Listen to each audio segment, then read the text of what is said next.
Hello दोस्तों, स्वागत है आपका अपने YouTube चैनल पर। ठीक है, आज अपन स्टार्ट करेंगे कुछ छोटे छोटे टॉपिक। इससे पहले अपन ने कंप्लीट किया है हाइपोथर्मिया या फिर साइलेंट किलर इन चाइल्ड। अपने पास छोटे छोटे टॉपिक बचे हैं। इसके बाद में क्या है, ये यूनिट कंप्लीट हो जाएगी जो अपन ने स्टार्ट की थी, हाई रिस्क इन न्यूबॉर्न या फिर चाइल्ड वाली। कौन कौन से टॉपिक है, प्री टर्म न्यूबॉर्न किसको बोलेंगे, पोस्ट टर्म न्यूबॉर्न किसको बोलेंगे, लो बर्थ वेट क्या होता है या स्मॉल फॉर गेस्टेशनल एज क्या होता है, and large for gestational age क्या होता है। तो सबसे पहले अपन स्टार्ट करते हैं, प्री टर्म न्यूबॉर्न किसको बोलेंगे, if a neonate takes birth before 37 week of gestation.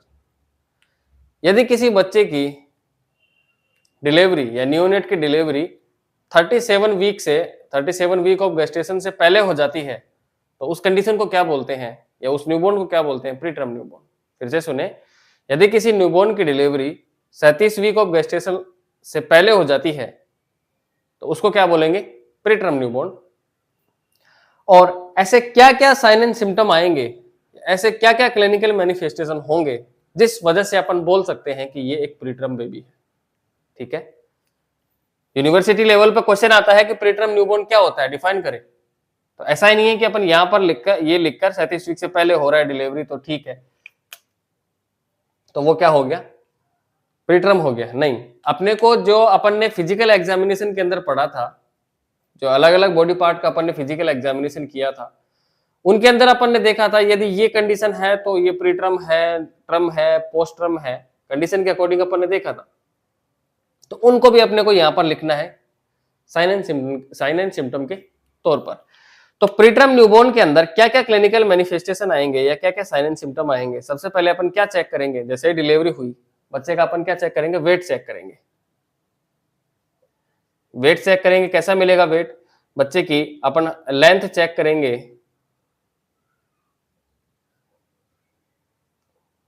और हेड सर्कमफ्रेंस चेक करेंगे और चेस्ट सर्कमफ्रेंस चेक करेंगे।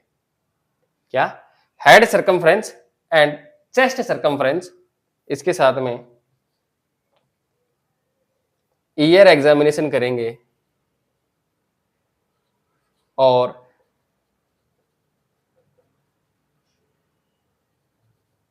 ब्रेस्ट बड्स चेक करेंगे। Next, vernix caseosa. मतलब अब से पहले अपन ने क्या देखा, प्री टर्म न्यूबॉर्न किसको बोलेंगे, यदि 37 वीक से पहले डिलीवरी हो रही है तो उस कंडीशन को क्या बोलेंगे, प्री टर्म न्यूबॉर्न। तो इसके अंदर क्या क्या साइन एंड सिम्टम आएंगे या क्या क्या क्लिनिकल मैनिफेस्टेशन आएंगे या ऐसे कौन से सिम्टम आएंगे जिनको देखकर अपन बोल सकते हैं कि ये एक प्री टर्म न्यूबॉर्न है। नॉर्मली अपन ने देखा है पहले कि यदि अपने जो इंडियन सर्कमस्टांसेस हैं उसके अंदर नॉर्मल वेट कितना होता है, 2.5 से 4 केजी। यदि बच्चे की एट बर्थ वेट कितना हो, 2.5 केजी हो या फिर उससे कम हो। यदि बच्चे का वेट 2.5 केजी हो या उससे कम हो। ठीक है, मतलब 2.5 केजी क्यों बोला मैंने, क्योंकि वो तो डिपेंड करेगा प्री टर्म न्यूबॉर्न हुआ है वो कब हुआ है। सपोज 36 वीक पे हो गया हो, वेट उसने गेन कर लिया हो। तो यदि न्यूबॉर्न है, जो प्री टर्म न्यूबॉर्न है उसका वेट कितना हो, किस कंडीशन में बोलेंगे उसका वेट कितना मिले तो प्री टर्म होगा वो। यदि बच्चे का वेट 2.5 केजी के इक्वल हो या उससे कम हो तो वो कंडीशन किसको इंडिकेट करेगी, प्री टर्म न्यूबॉर्न को। नेक्स्ट, लेंथ कितनी हो कि वो इंडिकेट करे प्री टर्म न्यूबॉर्न को। एट बर्थ यदि बच्चे की लेंथ 47 सेंटीमीटर हो या उससे कम हो, यदि एट बर्थ पर बच्चे की लेंथ 47 सेंटीमीटर हो या उससे कम हो तो वो किसको इंडिकेट करेगी, प्री टर्म न्यूबॉर्न को। Next, head circumference and chest circumference. Normally head circumference कितना होता है, 33 से 35 सेंटीमीटर होता है, एंड चेस्ट सर्कमफ्रेंस कितना होता है, 30 से 32 सेंटीमीटर होता है। एवरेज ले तो ये कितना हो गया 34 एंड ये कितना हो गया 31। डिफरेंस कितना हुआ इनका, 3 सेंटीमीटर का डिफरेंस होता है। अपन ने अच्छे से देखा फिजिकल एग्जामिनेशन के अंदर 3 सेंटीमीटर का क्या होता है, डिफरेंस होता है। लेकिन इस प्रीटर्म के अंदर क्या होता है, 3 सेंटीमीटर से भी कम डिफरेंस होता है, मतलब हेड सर्कमफ्रेंस भी कम होगा, चेस्ट सर्कमफ्रेंस भी कम होगा। सपोज किसी बच्चे का हेड सर्कमफ्रेंस है कितना, सपोज 31 है और चेस्ट सर्कमफ्रेंस कितना है, 27 है, तो डिफरेंस कितना मिला, 4 सेंटीमीटर का। नॉर्मल कितना होना चाहिए, 3 सेंटीमीटर, लेकिन यहां पर क्या मिल रहा है, 4 सेंटीमीटर। यदि और पहले डिलीवरी हुई है तो वो क्या होगा, वेरी करेगा। मतलब मेरे कहने का मतलब क्या था, head circumference and chest circumference यहां पर प्रीटर्म न्यूबॉर्न के अंदर क्या मिलेगा, कम मिलेगा। नेक्स्ट, जैसे ही ईयर एग्जामिनेशन करेंगे तो उसके अंदर कौन सी कंडीशन होगी कि उसको अपन प्रीटर्म बोलेंगे, तो उसकी ईयर पिन्ना के अंदर अपन ने 2 केस देखे थे, एक तो फर्म वाला केस और एक सॉफ्ट वाला केस। फर्म किसको इंडिकेट करेगा, टर्म को, और यदि ईयर पिन्ना सॉफ्ट है तो वो किसको इंडिकेट करेगा, प्रीटर्म को। मतलब यहां पर ईयर पिन्ना कैसे मिलेगी, सॉफ्ट ईयर पिन्ना मिलेगी। नेक्स्ट, नेक्स्ट है ब्रेस्ट बड्स। ब्रेस्ट बड्स का साइज कितना होगा तो वो प्रीटर्म न्यूबॉर्न को इंडिकेट करेगा। तो इस प्रीटर्म न्यूबॉर्न के अंदर ब्रेस्ट बड्स का साइज कितना होगा, 5 mm से क्या होना चाहिए, कम होगा। यदि ब्रेस्ट बड्स का साइज 5 mm से कम है तो अपन क्या बोलेंगे, प्रीटर्म न्यूबॉर्न है। या इसी को मैं दूसरे तरीके से बोलूं, प्रीटर्म न्यूबॉर्न किसको बोलेंगे, यदि उसके अंदर ब्रेस्ट बड्स का साइज 5 mm से कम हो। नेक्स्ट, वर्निक्स कैजियोसा, जो चीजी कलर का सबस्टांस है, जो व्हाइट कलर का सबस्टांस है, वो अपन ने देखा था। 3 कंडीशन थी कि प्रीटर्म के अंदर क्या होगा, टर्म के अंदर क्या होगा, पोस्ट टर्म के अंदर कैसा दिखेगा ये। ठीक है, प्रीटर्म बेबी है तो पूरी बॉडी को कवर करके रखता है, और यदि टर्म बेबी है तो ओनली फोल्ड्स पर मिलता है, और पोस्ट टर्म है तो एब्सेंट रहेगा। तो यहां पर क्या करेगा, जो वर्निक्स कैजियोसा है, जो ऑल बॉडी पार्ट पर मिलेगा या फिर कंप्लीट बॉडी पर वर्निक्स कैजियोसा देखने को मिलेगा प्रीटर्म न्यूबॉर्न के अंदर। क्या देखा अपन ने अब से पहले, प्रीटर्म न्यूबॉर्न किसको बोलते हैं, यदि 37 वीक से पहले डिलीवरी हो रही है तो उसको बोलेंगे अपन, 37 वीक को गेस्टेशन से पहले डिलीवरी हो रही है तो उसको क्या बोलेंगे अपन, प्रीटर्म न्यूबॉर्न बोलेंगे। क्या क्या साइन एंड सिम्टम आएंगे, ऐसी कौन सी कंडीशन है जिसके अकॉर्डिंग अपन बोल सकते हैं कि प्रीटर्म न्यूबॉर्न है। तो इस प्रीटर्म न्यूबॉर्न के अंदर देखने को मिलेगा, वेट इसका कितना मिल सकता है, 2.5 kg या उससे कम मिल सकता है। लेंथ कितनी मिलेगी, 47 सेंटीमीटर या फिर उससे कम मिल सकती है। हेड सर्कमफ्रेंस और चेस्ट सर्कमफ्रेंस क्या होगा, कम होगा। एंड ईयर का एग्जामिनेशन करेंगे तो वो कैसा मिलेगा, ईयर पिन्ना यहाँ पर सॉफ्ट मिलेगा। सॉफ्ट मिलेगा मतलब क्या होगा, अपन ने देखा है फिजिकल एग्जामिनेशन के अंदर। नेक्स्ट है ब्रेस्ट बड्स, कैसी मिलेगी, 5 mm से कम मिलेगी। एंड वर्निक्स कैजियोसा है वो कैसा मिलेगा, पूरे बॉडी पार्ट पर मिलेगा। नेक्स्ट, 7वां क्या साइन सिम्टम देखने को मिलेगा, क्या क्लिनिकल मैनिफेस्टेशन देखने को मिलेगा, या ऐसी कौन सी कंडीशन देखने को मिलेगी जिसके अकॉर्डिंग अपन बोल सकते हैं कि ये बच्चा प्रीटर्म है। नेक्स्ट है स्किन।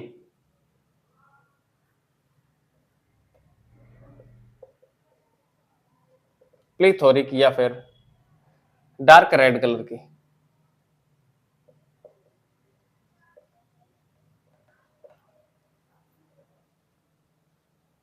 नेल शॉर्ट मिलेंगे।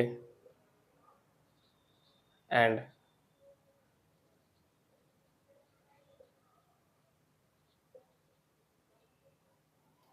पाल्मर क्रीजेज कैसी मिलेगी, इमेच्योर मिलेगी। एंड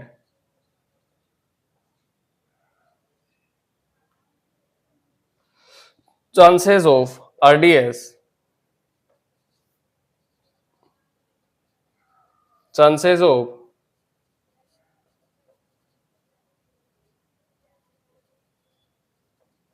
क्रिप्टोर्किडिज्म।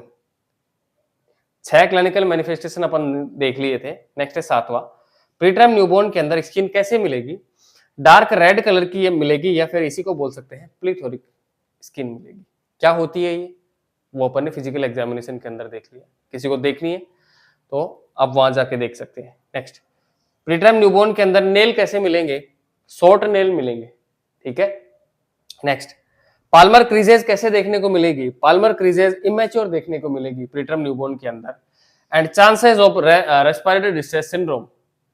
अपन ने जब रेस्पिरेटरी डिस्ट्रेस सिंड्रोम पढ़ा था वहां पर दो रिस्क फैक्टर देखे थे अपन ने, एक तो प्रीटर्म न्यूबॉर्न और एक न्यूबॉर्न ऑफ डायबिटिक मदर। तो वहां पर क्या, यदि बच्चा प्रीटर्म है तो उसके अंदर आरडीएस होने की पॉसिबिलिटी है, क्यों, वो अपन ने वहां पर देख लिया। नेक्स्ट है चांसेस ऑफ क्रिप्टोर्किडिज्म। क्रिप्टोर्किडिज्म ये भी अपन ने फिजिकल एग्जामिनेशन के अंदर पढ़ लिया है, बच्चे के अंदर क्रिप्टोर्किडिज्म होने के चांसेस होंगे, ठीक है, मतलब टेस्टिस नीचे नहीं आएंगे, खाली रहेगा स्क्रोटल सैक। नेक्स्ट क्या क्लिनिकल मैनिफेस्टेशन देखने को मिलेंगे, और 11 अपन ने देख लिए। नेक्स्ट 12वां क्या क्लिनिकल मैनिफेस्टेशन देखने को मिलेगा,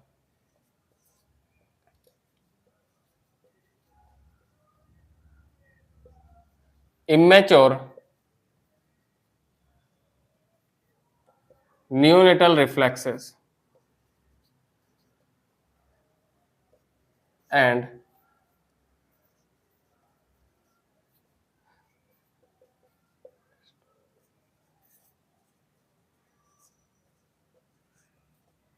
स्कार्प साइन। अब से पहले जो अपन ने सारे क्लिनिकल मैनिफेस्टेशन देखे थे वो अपन ने पहले पढ़ चुके सभी के सभी। यहां पर एक है स्कार्प साइन, ये अलग से पढ़ना पड़ा है अपने को। मतलब इमेच्योर नियोनेटल रिफ्लेक्स, जो अपन ने नियोनेटल रिफ्लेक्स देखे थे वो इमेच्योर मिलेंगे। मतलब क्या होगा, जैसे ही बच्चे को अपन ने रिफ्लेक्स दिया तो बच्चा क्या करेगा, रेस्पॉन्स डिले करेगा, धीरे धीरे करेगा, या फिर उसके अंदर एब्सेंट होगा। मतलब जो भी रिफ्लेक्स अपन ने पढ़े हैं वो क्या करेंगे, उनका अपीयरेंस थोड़ा टाइम लेके आएगा, मतलब थोड़े लंबे टाइम बाद में क्या होगा, वो रिफ्लेक्स देखने को मिलेंगे। और यदि पोस्टर्म है तो पहले देखने को मिल सकते हैं। नेक्स्ट है delay developmental milestone. Delayed developmental milestone, developmental milestone जो अपन ने देखे थे वो भी क्या होंगे, डिले हो जाएंगे इसके अंदर, प्रीटर्म न्यूबॉर्न के अंदर। नेक्स्ट है स्कार्प साइन देखने को मिलेगा बच्चे के अंदर। क्या देखने को मिलेगा, स्कार्प साइन देखने को मिलेगा। स्कार्प साइन क्या होता है, कोहनी के ऊपर वाला हिस्सा क्या होता है, एंटीकोबाइटल फोसा होता है, और ये क्या है, मिड लाइन। फिर से सुने, ये है मिड लाइन और ये है एंटीकोबाइटल फोसा। जैसे ही अपन क्या करेंगे, दोनों हाथों को, बच्चे के दोनों हाथों को ऐसे करके खींचेंगे तो क्या होगा, ये जो एंटीकोबाइटल फोसा है, एंटीकोबाइटल फोसा है, मिड लाइन को क्या करेगी, क्रॉस कर जाएगी। यदि क्रॉस करती है तो वो प्रीटर्म न्यूबॉर्न को इंडिकेट करती है, और यदि क्रॉस नहीं करती है तो वो पोस्टर्म न्यूबॉर्न को इंडिकेट करती है। ठीक है, क्या देखा,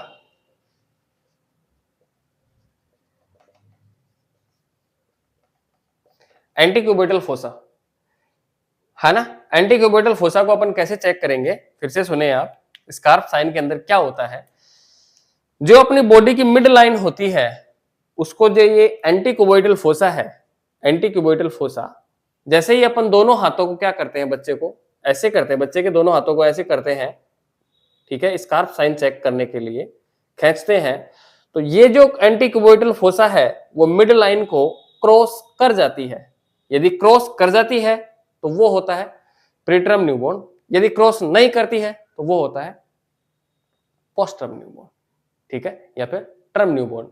ठीक है, मतलब नॉर्मल कंडीशन, मतलब नॉर्मल होगी कौन सी होगी, टर्म होगी। इसके अंदर क्या हो रहा है, यदि क्रॉस कर रही है और यदि क्रॉस नहीं कर रही है, क्रॉस कर रही है, ठीक है, मतलब एंटीक्यूबेटल फोसा मिड लाइन को क्या कर रही है, क्रॉस कर रही है, और यहां पर क्या कर रही है, क्रॉस नहीं कर रही है, तो उस कंडीशन में क्या बोलेंगे, यदि क्रॉस करती है तो उस कंडीशन को बोलते हैं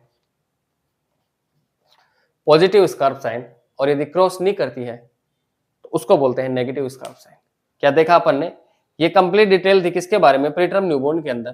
प्रीटर्म न्यूबॉर्न किसको बोलते हैं, यदि बच्चे की डिलीवरी 37 वीक से पहले होती है, यदि बच्चे की डिलीवरी 37 वीक से पहले होती है तो उस कंडीशन को बोलते हैं क्या, प्रीटर्म न्यूबॉर्न। और उसके रेस्पेक्ट में अपन ने काफी क्लिनिकल मैनिफेस्टेशन देखे थे। इंपॉर्टेंट क्लिनिकल मैनिफेस्टेशन कौन सा था, स्कार्प साइन था, ठीक है। और स्कार्प साइन के अंदर फिर से बता दूं क्या होता है, स्कार्प साइन के अंदर जो मिड लाइन होती है और यहाँ पर क्या प्रेजेंट है, कोहनी के जॉइंट से ऊपर ये क्या प्रेजेंट है, एंटीक्यूबेटल फोसा, यहाँ पर भी एंटीक्यूबेटल फोसा है। और ये एंटीक्यूबेटल फोसा को अपन कैसे चेक करते हैं, या स्कार्प साइन को अपन कैसे चेक करते हैं, बच्चे के दोनों हाथों को अपन ऐसे लेके खींचते हैं, ज्यादा जोर से नहीं खींचना है, उखड़ के हाथ में आ जाए कहीं, ऐसे अपन खींचते हैं, ठीक है, इस वे के अंदर। तो क्या होता है, ये जो एंटी क्यूबोइडल फोसा है यदि क्रॉस कर जाती है तो वो कंडीशन होती है प्रीटर्म न्यूबॉर्न की, और यदि क्रॉस नहीं कर पाती है, किसको क्रॉस करेगी, मिड लाइन को। क्रॉस कर जाती है तो प्रीटर्म न्यूबॉर्न को इंडिकेट करेगी, और नहीं करती है तो वो टर्म न्यूबॉर्न को इंडिकेट करती है। मतलब यदि क्रॉस कर रही है तो उसको क्या बोलते हैं, पॉजिटिव स्कार्फ साइन बोलेंगे, और यदि क्रॉस नहीं कर रही है तो उसको बोलते हैं negative scarf sign. Positive scarf sign किसको इंडिकेट करेगा, प्रीटर्म न्यूबॉर्न को, और यहां पर क्रॉस नहीं कर रही है तो वो किसको बोलेगा, टर्म न्यूबॉर्न को। ठीक है, ये सारी डिटेल्स किसके बारे में, प्रीटर्म के बारे में। नेक्स्ट अपन अब पढ़ेंगे क्या, पोस्टर्म के बारे में। क्या होता है पोस्टर्म, वही डेफिनेशन बनेगी, क्या बनेगी, if a neonate takes birth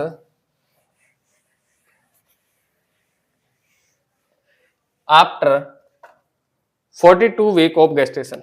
42 week मतलब 37 वीक से पहले हो रही है तो उसको बोलते हैं अपन क्या, प्रीटर्म न्यूबॉर्न। यदि 37 से 42 वीक पर, 37 to 42 week of gestation age पर हो रही है तो उसको बोलेंगे अपन, यहां पर किसको बोलते हैं, प्रीटर्म को। ये कंडीशन कौन सी हुई, टर्म। और यदि 42 वीक से क्या हो रही है, बाद में यदि डिलीवरी हो रही है तो उसको बोलते हैं अपन क्या, पोस्टर्म न्यूबॉर्न। क्या देखा अपन ने, यदि 37 वीक ऑफ गेस्टेशन से पहले हो रही है तो उसको बोलते हैं प्रीटर्म न्यूबॉर्न, और यदि 37 वीक से लेकर 42 week, 37 to 42 week of gestation तक यदि डिलीवरी हो रही है तो उसको बोलते हैं टर्म न्यूबॉर्न। और यदि 42 वीक के बाद में यदि डिलीवरी हो रही है तो उसको क्या बोलेंगे, पोस्ट टर्म न्यूबॉर्न। क्या डेफिनेशन बनी इसकी, if a neonate takes birth after 42 weeks of gestation। क्या चेंज किया मैंने, वीक चेंज किए, ठीक है।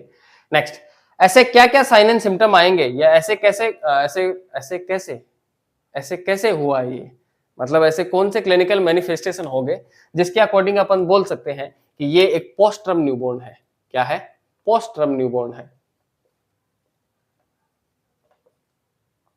पहला, उसके अंदर वर्निक कैसियोसा कैसी मिलेगी,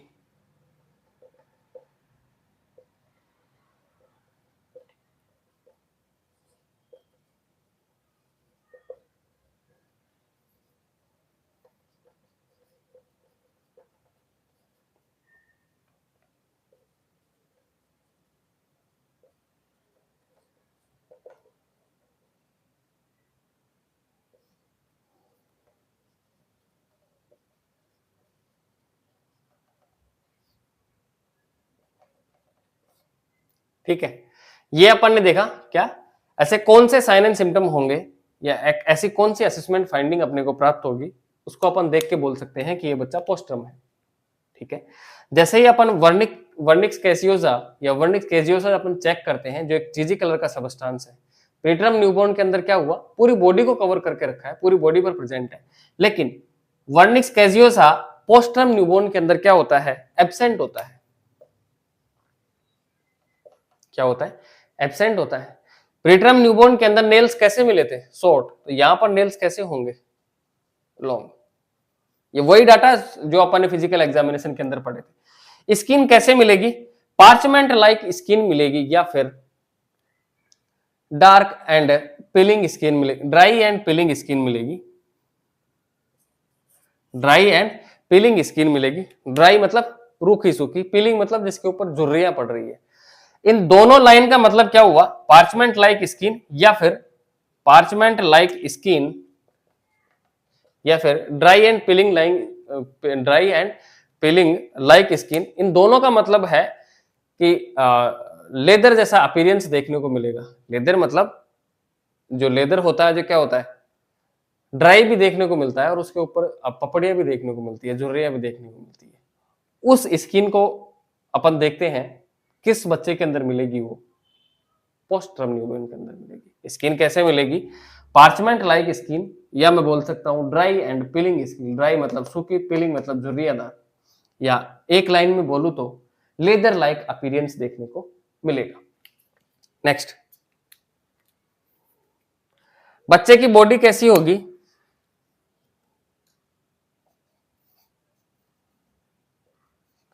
थिन एंड लॉन्ग बॉडी और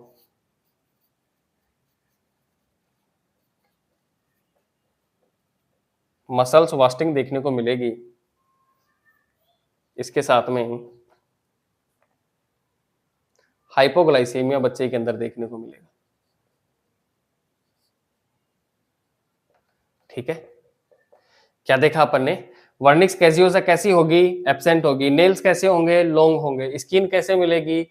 ओल्ड लेदर लाइक अपीयरेंस देखने को मिलेगा। मैं बोल सकता हूं पार्चमेंट लाइक या फिर ड्राई एंड पिलिंग स्किन देखने को मिलेगी। बच्चे की बॉडी कैसी होगी? थिन होगी एंड लॉन्ग होगी। पहले तो बात है, बच्चे की बॉडी लॉन्ग क्यों हुई? क्योंकि जो नॉर्मल ड्यूरेशन है 37 वीक का, उसके बाद में मतलब 42 वीक के बाद में डिलीवरी हो रही है, तो उसने टाइम ज्यादा कंज्यूम किया, इस वजह से बच्चे की बॉडी कैसी हुई? लॉन्ग। नेक्स्ट, बच्चे की बॉडी थिन कैसे हुई? थिन होने के पीछे लॉजिक क्या है? थिन होने के पीछे लॉजिक ये है कि मां है जो एक नॉर्मल मात्रा में क्या करती है? न्यूट्रिशन सप्लाई करती है। ठीक है, माता है जो नॉर्मल मात्रा में क्या करती है? न्यूट्रिशन सप्लाई करती है। लेकिन जैसे ही बच्चे की डिलीवरी 42 वीक के बाद में या फिर नॉर्मल टर्म के बाद में 37 वीक के बाद में हो रही है, मतलब ज्यादा टाइम कंज्यूम करेगा, तो उसके पास न्यूट्रिशन की कमी होगी। न्यूट्रिशन कम मात्रा में मिलेगा। किसको? बच्चे को। कम क्यों हुआ? क्योंकि बच्चे का आकार क्या हो रहा है? बच्चे की लंबाई बढ़ रही है। फिर से सुने, थिन कैसे हुआ? क्योंकि बच्चा बाद में हो रहा है, टाइम लेके हो रहा है, 42 वीक के बाद में हो रहा है, लेट हो रहा है। इसका मतलब बच्चे की लेंथ बढ़ रही है, बच्चे का आकार बढ़ रहा है। आकार मतलब लेंथ से बोल रहा हूं मैं। बच्चे की लेंथ बढ़ रही है। लेंथ बढ़ रही है मतलब उसको न्यूट्रिशन की रिक्वायरमेंट भी ज्यादा होगी, लेकिन मां उतना न्यूट्रिशन नहीं दे पा रही है। ठीक है, मां कितना न्यूट्रिशन दे पाती है अप्रोक्स? यदि बच्चे की लेंथ कितनी है? 50 सेंटीमीटर, और वो कहां पर होती है? 37 वीक पर एवरेज देखी जाती है। लेकिन यहां पर इस बच्चे की लेंथ क्या हो रही है? सपोज 54-55 सेंटीमीटर हो गई, तो बच्चे की लेंथ बढ़ रही है, तो मतलब बच्चे के पास रिक्वायरमेंट भी बढ़ रही है न्यूट्रिशन की, लेकिन मां उनको फुलफिल नहीं कर पा रही है। इस वजह से बच्चे की बॉडी कैसे देखने को मिलेगी? थिन। क्या देखा अपन ने? लॉन्ग क्यों मिली? क्योंकि टाइम ज्यादा कंज्यूम कर रहा है। थिन क्यों मिली? क्योंकि न्यूट्रिशन मां से जो मिल रहा है वो उसके पास जो डिमांड है वो फुलफिल नहीं हो पा रही। नेक्स्ट है, मसल्स वास्टिंग देखने को मिलेगी। बच्चे के अंदर क्या देखने को मिलेगा? मसल्स वास्टिंग देखने को मिलेगी। जो मसल्स है न्यूट्रिशन की डेफिशिएंसी की वजह से क्या होगी? मसल्स वास्टिंग देखने को मिलेगी। Next, hypoglycaemia. ये इंपॉर्टेंट पॉइंट है। यदि पोस्टरम बेबी है तो उसके अंदर हाइपोग्लाइसेमिया देखने को क्यों मिलता है? हाइपोग्लाइसेमिया क्यों देखने को मिलता है? उसके पीछे सेम ये का ये लॉजिक है, क्योंकि बच्चे ने टाइम ज्यादा कंज्यूम किया। टाइम ज्यादा कंज्यूम हुआ तो न्यूट्रिशन की रिक्वायरमेंट बच्चे के अंदर ज्यादा हुई, लेकिन माँ वो सब देने के लिए सफिशिएंट नहीं है, या फिर उतनी मात्रा में न्यूट्रिशन नहीं दे पाती है। ठीक है, माँ एक नॉर्मल मात्रा में न्यूट्रिशन देती है, लेकिन बच्चा क्या है? भूखा मर रहा है, उसको ज्यादा न्यूट्रिशन चाहिए, तो वो उसकी डिमांड को फुलफिल न कर पाती है। इस वजह से बच्चे के अंदर ग्लूकोज की मात्रा कम होती है, और उस कंडीशन को क्या बोलते हैं? हाइपोग्लाइसेमिया होती है। किस वजह से हुआ? न्यूट्रिशन की मात्रा कम होने की वजह से। ये सभी था किसके बारे में? पोस्ट टर्म न्यूबॉर्न के बारे में। यूनिवर्सिटी लेवल पर 2 क्वेश्चन आते हैं, क्या प्रीटर्म न्यूबॉर्न को डिफाइन करें एंड पोस्ट टर्म न्यूबॉर्न को डिफाइन करें। तो अपने को ये नहीं बोलना है कि 37 वीक हो रही है और या उससे पहले डिलीवरी हुई है तो उसको प्रीटर्म बोलेंगे, या फिर 42 वीक के बाद में हो रही है तो उसको बोलते हैं पोस्ट टर्म। ये लिख के नहीं आना अपने को। उसको जो क्लिनिकल मैनिफेस्टेशन है या असेसमेंट फाइंडिंग होगी वो सभी की सभी क्या होनी चाहिए? मिलनी चाहिए। ठीक है, वो सभी की सभी अपने को मेंशन करनी होती है। नेक्स्ट पॉइंट है, मतलब प्रीटर्म न्यूबॉर्न है वो कंप्लीट कर लिया अपन ने, पोस्टर्म कंप्लीट कर लिया। इसके बाद में अपन अब इन सभी का एक साथ में क्या करेंगे? मैनेजमेंट करेंगे। नेक्स्ट पॉइंट अपना क्या है? मैनेजमेंट से पहले लो बर्थ वेट क्या होता है? लो बर्थ वेट किसको बोलते हैं? यदि बच्चे का जन्म के समय सामान्य वेट से कम पाया जाना क्या कहलाता है? लो बर्थ वेट कहलाता है। बर्थ के समय, नेक्स्ट टॉपिक है अपना LBW, low birth weight. Low birth weight किसको बोलेंगे? 3 कंडीशन आती है। एक तो लो बर्थ वेट किसको बोलते हैं? एक वेरी लो बर्थ वेट किसको बोलते हैं? एक तो होती है लो बर्थ वेट, एक होती है very very low birth weight, एक आती है एक्सट्रीमली लो बर्थ वेट। तीन केस आते हैं और तीनों केस क्या क्या हैं? फर्स्ट है लो बर्थ वेट किसको बोलेंगे and very low birth weight किसको बोलेंगे और एक्सट्रीमली लो बर्थ वेट किसको बोलेंगे। यदि बच्चे का जन्म के एट बर्थ वेट कितना हो, 2 नॉर्मल कितना होता है इंडियन सर्कमस्टांसेस के अंदर देखें तो 2.5 से 4 केजी होता है, लेकिन यदि बच्चे का वेट कितना है 2.5 केजी से कम है तो उसको क्या बोलेंगे? लो बर्थ वेट वाला बच्चा। अब वेरी लो बर्थ वेट क्या होता है? वेरी लो बर्थ वेट का मतलब होता है यदि बच्चे का वेट 1.5 केजी से कम हो। और एक्सट्रीमली लो बर्थ वेट किसको बोलेंगे? यदि बच्चे का वजन 1 केजी से क्या पाया जाता हो? कम पाया जाता हो। ठीक है, क्या देखा अपन ने? लो बर्थ वेट किसको बोलेंगे? यदि बच्चे का जन्म के समय वेट कितना हो? 2.5 किलो से कम हो, 2.5 केजी से कम हो। वेरी लो बर्थ वेट किसको बोलेंगे? यदि बच्चे का जन्म के समय 1.5 या फिर 1.5 से 1.5 केजी से कम हो तो उसको क्या बोलेंगे? Very low birth weight. और एक्सट्रीमली लो बर्थ वेट किसको बोलेंगे? यदि बच्चे का जन्म के समय वजन 1 किलो से कम पाया जाता है तो उस कंडीशन को बोलेंगे extremely low birth weight baby. ठीक है, अब बच्चे का वजन कम हो रहा है तो इसके पीछे क्या लॉजिक है? किस वजह से बच्चे का वजन कम हो रहा है? तो इन सभी के पीछे या फिर एलबीडब्ल्यू के पीछे क्या कोज है? तो मतलब अपन इसकी देखते हैं क्या इटियोलॉजी। इटियोलॉजी किसकी है? ये लो बर्थ वेट की। ये तो दोनों अपन ने क्या कर लिया? कंप्लीट कर लिया। अब इनका क्या देखेंगे? मैनेजमेंट देखेंगे। अब अपन ने क्या देखना है? लो बर्थ वेट देखा है और उसका इटियोलॉजी देखेंगे अपन, क्या क्या कोज हो रहे हैं उस वजह से बच्चे का वजन क्या हुआ है? कम हुआ है। फर्स्ट, मैटरनल कोज हो सकता है, फीटल कोज हो सकता है या फिर प्लेसेंटल कोज हो सकता है। तो फर्स्ट पॉइंट है अपना, क्या मैटरनल कोज होंगे?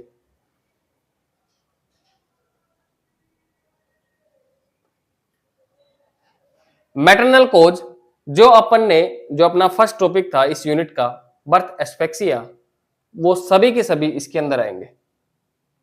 कौन कौन से? First one mall nutrition, second anaemia, third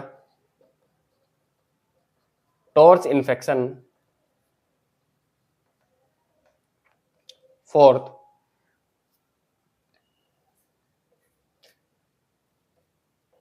smoking, tobacco and smoking, tobacco smoking.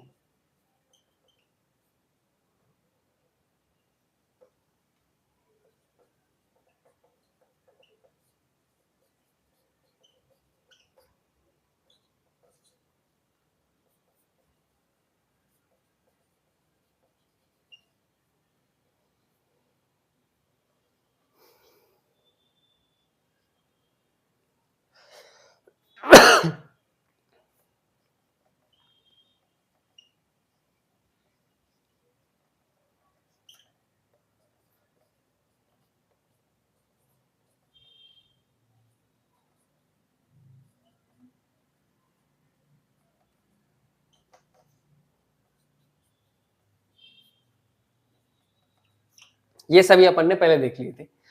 क्या क्या इटियोलॉजी आएंगी लो बर्थ वेट के लिए इसके रेस्पेक्ट में? फर्स्ट मैटरनल कोज, फर्स्ट कोज क्या है? मैटरनल कोज। और ऐसे मैटरनल कोज कौन से हो सकते हैं? ये सभी होंगे और इनके बारे में अपन ने पहले देख लिया। यदि किसी को समझना है ये कैसे हुए तो आप बर्थ एस्पेक्सिया की जो क्लास है वो देखें। माल न्यूट्रिशन होगा, एनीमिया, टोर्स का इन्फेक्शन हो, smoking and alcohol, drug abuse, hypertensive disorder in pregnancy, hypertensive disorder in pregnancy जैसे कि गेस्टेशनल हाइपरटेंशन हो गया, प्री एक्लेम्पसिया हो गया एंड एक्लेम्पसिया हो गया। ठीक है, ये है मैटरनल कोज। नेक्स्ट अपन देखते हैं क्या? फीटल कोज। ऐसे कौन कौन से फीटल कोज होंगे जिन वजह से लो बर्थ वेट वाली कंडीशन अराइज हो रही है?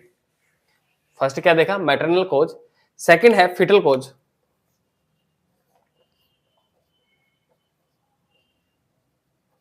फीटल कोज में फर्स्ट है intra uterine growth retardation, second multiple pregnancy,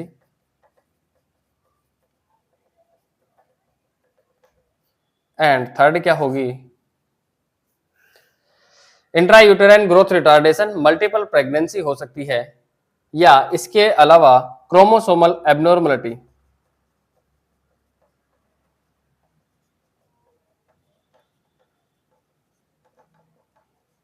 ठीक है, IUGR का मतलब क्या हुआ, इंट्रा यूटेराइन ग्रोथ रिटार्डेशन।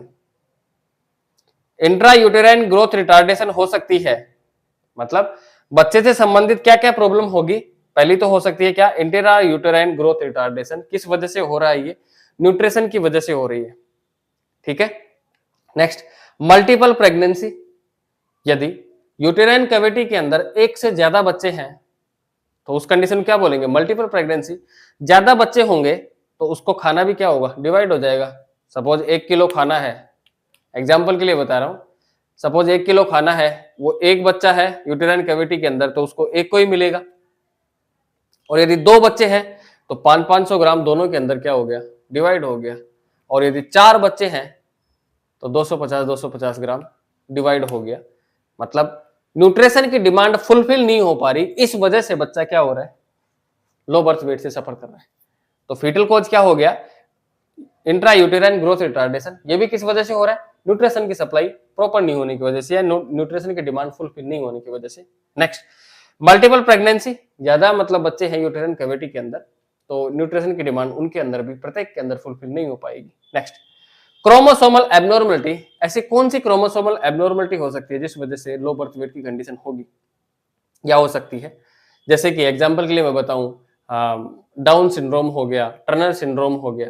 ऐसी जो क्रोमोसोमल या गुणसूत्रों से संबंधित परेशानियां होगी या बीमारियां होगी, उस वजह से भी क्या हो सकता है, लो बर्थ वेट हो सकता है बेबी। नेक्स्ट 2 कोज हो गया एंड लास्ट बचा है प्लेसेंटल कोज। मतलब कोज कहां पे हो सकता है, या तो मां के अंदर बीमारी हो या बच्चे के अंदर बीमारी हो या फिर दोनों के अंदर जो कनेक्शन है उसके अंदर बीमारी हो।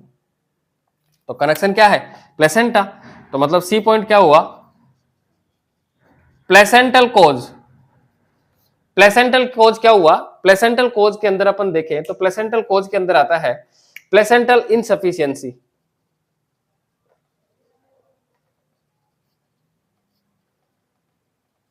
प्लेसेंटल इनसफिशियंसी का मतलब क्या हुआ, यदि प्लेसेंटा के अंदर ब्लड की सप्लाई क्या हो रही है, कम हो रही है। ब्लड की सप्लाई कम हो रही है मतलब न्यूट्रिशन की डिमांड जो बच्चे के अंदर पूरी होनी थी वो नहीं हो पा रही है। मतलब न्यूट्रिशन की सप्लाई कम हो रही है, या इसी को मैं बोल सकता हूँ ब्लड की सप्लाई कम हो रही है। इस कंडीशन को क्या बोल देंगे, प्लेसेंटल इनसफिशियंसी। मतलब प्लेसेंटा से रिलेटेड कोज हो गया।